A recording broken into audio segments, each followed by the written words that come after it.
Hola, ¿qué tal? Mi nombre es Rocío Cardona, docente de matemáticas en Unimed Colegio Médico. A continuación vamos a resolver del área de matemáticas la guía más reciente del examen Exani 2. Es importante que consideres esta guía para tu estudio, ya que es una de las guías oficiales publicadas por Ceneval, lo que podría indicar que una de las preguntas que resolvamos a continuación esté en tu examen exactamente igual o muy parecida. Espero que este sea de gran ayuda este repaso. Te menciono que va a haber 3 videos, 2 para el área de matemáticas, una para el área de pensamiento analítico, pero específicamente impartidas por mí en el área de matemáticas. Iniciamos con la número 1 de pensamiento matemático que dice: ¿cuál gráfica corresponde a la función x cuadrada menos 2x menos 3? Cuando vamos a ubicar una gráfica dada una función, debemos de primero establecer ciertas coordenadas para identificarlas en la gráfica. La primera coordenada, la más sencilla de identificar, va a ser cuando x valga 0, porque cuando x valga 0, y va a tener el valor de este término independiente, por lo que mi primera coordenada estaría establecida como 0, menos 3. Este 0, menos 3 lo tengo que ubicar en cada una de las gráficas. Y en el momento en el que no coincida, esa deja de ser opción correcta para nosotros. En este caso, 0 menos 3 tendría que estar por acá. El inciso D sería mi primer descarte. Si todavía tengo que eliminar otras, continuaría dándole valores a x. Yo decidí darle el valor de menos 1 porque también es una coordenada que está recurrente en las tres. Y si decidimos que x va a valer menos 1, ese valor hay que colocarlo en lugar de la x. Resolver la operación, menos 1 al cuadrado 1, menos 2 menos 1, 2, este menos 3 que ya estaba, 1 más 2, 3 y 3 menos 3, 0. Formo mi nueva coordenada que sería menos 1,0 y esta coordenada también la trato de ubicar en las gráficas, siendo el inciso A la única que coincide con las coordenadas 0, menos 3 y menos 1,0, dándome mi respuesta correcta. Avanzamos con la siguiente que dice: Angélica y sus 4 amigos dejan sus bicicletas en un bastidor que cuenta con 5 lugares. ¿De cuántas formas diferentes se puede colocar las bicicletas? Cuando hablamos de acomodar, estamos hablando de permutaciones. Esta formulita que está aquí es la que me va a ayudar en este problema específico porque se trata de las mismas cantidades de objetos y los mismos espacios. ¿A qué me refiero con eso? A que tenemos 4 amigas más Angélica, estamos hablando de 5 personas, para 5 lugares. Como el 5 y el 5 son iguales, utilizo esta partecita de aquí. Esta de aquí me dice que las permutaciones de n van a ser igual a n factorial. ¿Pero qué significa n factorial? Pues no es más que la multiplicación de todos los números previos hasta el valor factorial que estoy buscando. En este caso, mi valor factorial sería 5 porque, repito, son 5 personas en 5 lugares y 5 factorial implicaría multiplicar 1, 2, 3, 4 y 5. La multiplicación de estas 5 cantidades me da mi respuesta correcta, que sería 120 diferentes formas. Entonces, hay que aprendernos esta partecita de aquí para poder resolverla. En el caso de la número 3 dice: ¿cuál es la ecuación de una circunferencia con centro en el origen y radio igual a 3? Cuando trabajamos circunferencia con centro en el origen, ojo, con centro en el origen, tenemos esta ecuación que está aquí, que me dice x cuadrada más y cuadrada es igual al radio al cuadrado. El único valor sustituible es este radio que está establecido aquí, que dice que es igual a 3. Entonces, en lugar de la R coloco ese 3 y 3 por 3 me da 9. Noto que mis opciones todas están igualadas a 0, pues entonces este 9 que estaba sumando únicamente me lo llevo restando del otro lado de la ecuación, quedándome entonces el inciso C como respuesta correcta. Entonces hay que aprendernos esta ecuación de aquí que le corresponde a la ecuación con centro en el origen. Siguiente, número 4 dice: ¿a qué función corresponde la gráfica? Esta gráfica de aquí es de la tangente. Notamos que todas nuestras opciones hablan de la tangente. El primer descarte que podemos realizar es que cuando el término que acompaña, o el término o el número que acompaña a X sea negativo, mi gráfica se debe de ver como esta de aquí, que es como un reflejo de esta. Esta es positiva, esta es negativa. Entonces, como esta de aquí ya establecimos que es negativa, descarto el inciso D y el inciso B. Después, para ver si es el A o es el C, debemos de aprendernos esta partecita de aquí, que me ayuda a calcular la distancia entre las asíntotas verticales, donde B es el valor que acompañe a X. Las asíntotas son estas líneas punteadas que yo marqué aquí, que me dan el límite de la gráfica, es decir, qué tanto esta línea se puede acercar sin tocarla y qué tanto se puede acercar acá sin tocarla. Cuando establecemos la distancia, entonces aquí notamos que de aquí a aquí es medio pi y de aquí a aquí también es medio pi. Por lo tanto, la distancia completa habla de un pi. Si pi ya está establecido aquí, quiere decir que aquí a fuerzas tiene que ser un 1 y entre la C y la A, únicamente la A tiene ese 1 que necesitamos, por eso es nuestra respuesta correcta. Ojo, podemos analizar este pequeño detalle que dice, entre más grande es el valor que acompaña a X, menos espacio habrá entre las asíntotas, es decir, más juntitos van a estar estos dos, y esos son pequeños detalles que también nos podrían ayudar a descartar opciones. Continuamos con la número 5 que dice, Juan hizo un recorrido en línea recta de la escuela ubicada en el punto -3, -2, al auditorio que se encuentra en el punto 2,4. ¿Cuál es la ecuación de la línea recta que se formó?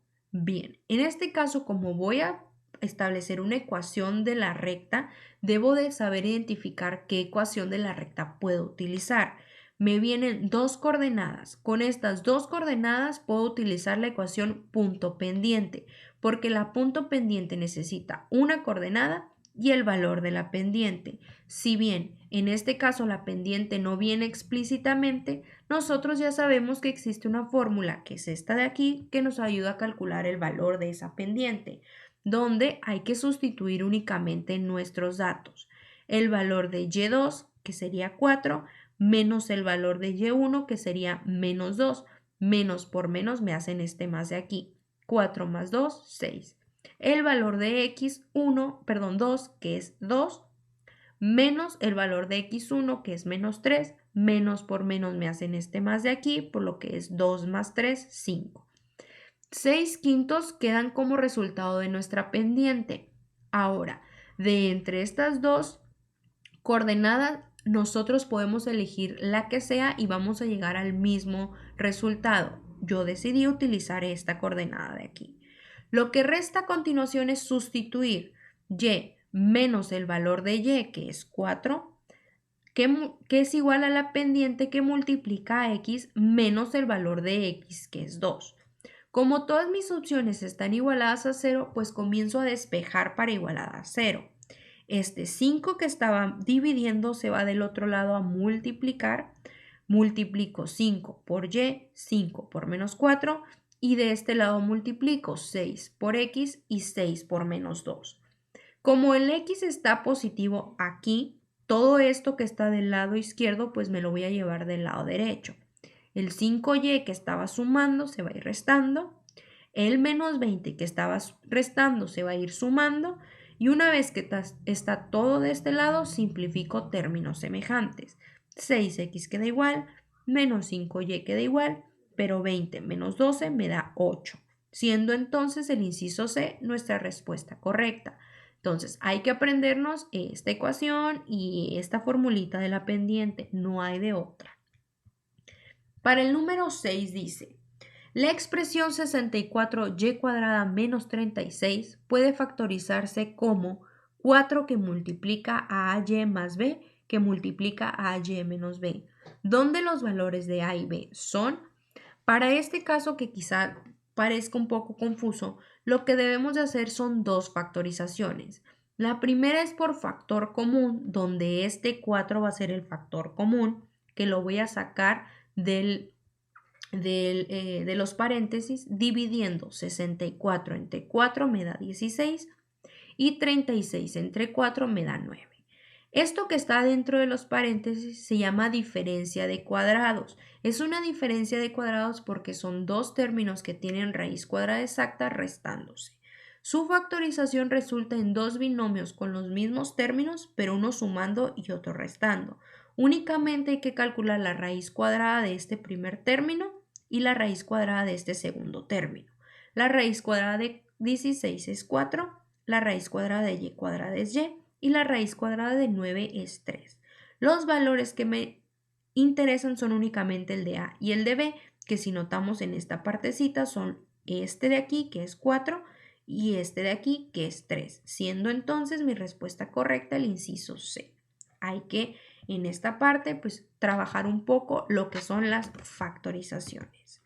Continuamos con la siguiente, que es la número 7, y me pide el resultado de un binomio al cubo. En esta parte de abajo está la forma en la que se resuelven los binomios al cubo, pero en esta pregunta en específico, ojo, en esta en específico, podemos trabajar por descarte. ¿Por qué? Porque cuando yo vaya a elevar un binomio al cubo, siempre debo de tener como resultado 4 términos. En este momento descarto el inciso A y el inciso C. Después, debo de saber que cuando uno de los términos del binomio es negativo y el otro positivo, voy a tener términos intercalados, positivo, negativo, positivo, negativo. Voy a iniciar siempre con el signo que tenga el primer término y a partir de ahí empieza el signo contrario. En este caso es negativo, por eso iniciaríamos con un negativo, continuaríamos con un positivo, después un negativo y finalizaríamos con un positivo, siendo entonces el inciso D nuestra respuesta correcta. Repito, en este caso no fue necesario resolver el binomio, sino que con las simples respuestas pudimos hacer descartes y eso también es una forma de trabajar más rápido. Continuamos con la número 8 que dice, si D es igual a 3/4 y E es igual a 1/3, ¿cuál es el resultado de 1 sobre D menos C? Vamos a hablar del valor numérico de la expresión. Lo que debemos de hacer es sustituir los valores que me está dando en lugar de las letras, quedándome 3/4 en lugar de D y 1/3 en lugar de E. Voy a resolver primero la parte de la resta, que sería 4 por 3, 12, 3 por 3, 9 y 4 por 1, 4. Esa es la manera en la que resolvemos rápidamente una resta de fracciones. 9 menos 4, 5. Después de esta parte, nos enfrentamos a una división de fracciones. Coloco el 1 en el denominador que tiene todos los enteros para verlo visualmente. Y en esta parte sabemos que es extremos por extremos, es decir, 1 por 12, 12, y centros por centros, 1 por 5, 5, quedándonos entonces como resultado 12 quintos. Para el caso de la 9, me pide que elija la simplificación de esta expresión. En esta parte vamos a trabajar leyes de los exponentes. Tenemos una potencia y tenemos multiplicaciones. Debemos de saber que en la ley de los exponentes, cuando hablamos de potencias, mis exponentes se van a multiplicar. Que cuando hablamos de división, mis exponentes se van a restar. Y por lo tanto aquí voy a primero elevar estas potencias, también por jerarquía de operaciones. 1 a la 30 sigue siendo 1, m a la 30, m a la 30. Recordemos que esta potencia tiene que afectar al numerador y al denominador. 1 a la 30, 1, n a la 30, n a la 30. Después tendríamos una multiplicación donde esta parte de aquí va a multiplicar a este 1 y a este 1, quedándome exactamente lo mismo, que es esta partecita de arriba. Y finalizaríamos con la división de exponentes. Y en la división debemos de realizar una resta. Vamos a restar la cantidad más grande menos la más pequeña, pero siempre vamos a dejar la letra en el lugar que le corresponde el número más grande. ¿A qué me refiero con esto? Que si al 30 le voy a restar 19 y me quedan 11, como este m a la 30 estaba en el denominador, debe de permanecer en el denominador. Como al n a la 30 le voy a restar el n a la 19, me queda n a la 11. n a la 30, que era el más grande y está en el denominador, también se debe de quedar en el denominador. Como en la parte de arriba no me quedó nada, nosotros sabemos que podemos colocar un 1 que siempre va a estar ahí, quedándome entonces como respuesta correcta, pues el inciso D. Entonces, para estos casos y para unos casos que vamos a ver más adelante, es necesario aprendernos esta partecita de aquí que habla de la ley de los exponentes. Avanzamos con la número 10, que me dice, ¿cuál es la gráfica que corresponde a la ecuación x cuadrada más y cuadrada igual a 16? Al inicio habíamos dicho que esta ecuación de aquí es la que pertenece a la ecuación con centro en el origen, circunferencia con centro en el origen. Como esta y esta son exactamente iguales, tengo entonces que ubicar una circunferencia con centro en el origen. Tener centro en el origen implica que el centro de la circunferencia debe de estar en la coordenada 0,0. Este es el centro, este es el centro, este es el centro, este es el centro y la única que está en la coordenada 0,0 es el inciso B, que quedaría como mi respuesta correcta. Y listo, no hay más que hacer, solo observar. Avanzamos con la número 11 que dice, ¿cuáles son las coordenadas del punto que divide en partes iguales el segmento con extremos en 1,0 y 6,5? Cuando hablamos de dividir un segmento en partes iguales, hablamos de trabajar el punto medio y ya hay una fórmula establecida para trabajar el punto medio, que es esta partecita de aquí, donde siempre debo de sumar y dividir entre 2. Voy a sumar mis coordenadas de x para saber la coordenada de x y la voy a dividir entre 2. Voy a sumar mis coordenadas de y voy a dividir entre 2 para saber la coordenada de y. 1 más 6, 7. 7 entre 2, 3.5. 0 más 5, 5. 5 entre 2, 2.5. Siendo entonces esta la coordenada del punto medio, respuesta correcta, inciso C. Entonces hay que aprendernos esta formulita que ya está establecida en esta parte de aquí. Avanzamos con la 12. Dice, en un plano cartesiano, ¿qué cuadrantes conecta una línea que comienza en el punto menos 5,2 y termina en el menos 3,2? Para saber esto, debemos de identificar cómo se enumeran los cuadrantes. 1, 2, 3, 4, siempre se enumeran así. Y después comenzar con el bosquejo de lo que me está diciendo. Voy a ubicar la coordenada menos 5,2 y la coordenada menos 3,2. Trazo mi recta, es esta de aquí, y noto que están entonces en el segundo y en el tercer cuadrante. Y esa es la manera en la que resolvemos la pregunta número 12. Para el caso de la 13 me pide que calcule la media de los datos que corresponden al crecimiento de 10 niños en un mes. Para calcular la media de un conjunto de datos, recordemos que debemos sumar todos nuestros datos, es decir, todos estos datos que están aquí los vamos a sumar y finalizaríamos con una división entre los datos que sumé, que en este caso ya sabemos que son 10 niños, por lo tanto son 10 datos. Sumo y me da 23, divido entre 10 y me da 2.3. Y esta es la manera de calcular la media de estos datos. Avanzamos con la número 14, dice, la gráfica presenta la frecuencia absoluta de un número de hijos en una muestra de 22 familias. ¿Cuántas tienen más de un hijo? Primero, pues vamos a analizar esta gráfica. Nos habla de más de un hijo, por lo que debe de tener o 2 o 3, que son los que están aquí. Analizo que para 2 hay 6 en la frecuencia y para 3 hay 4 en la frecuencia. Recordemos que la frecuencia es la cantidad de familias que tienen esos 2 o 3 hijos. Finalizo entonces con una suma de esas frecuencias, 6 más 4, 10 de la respuesta correcta. Y en este caso solo fue un análisis de la gráfica. Para el caso de la 15, que dice que para conservar su beca, Mariana debe mantener 85 de promedio en sus 4 exámenes.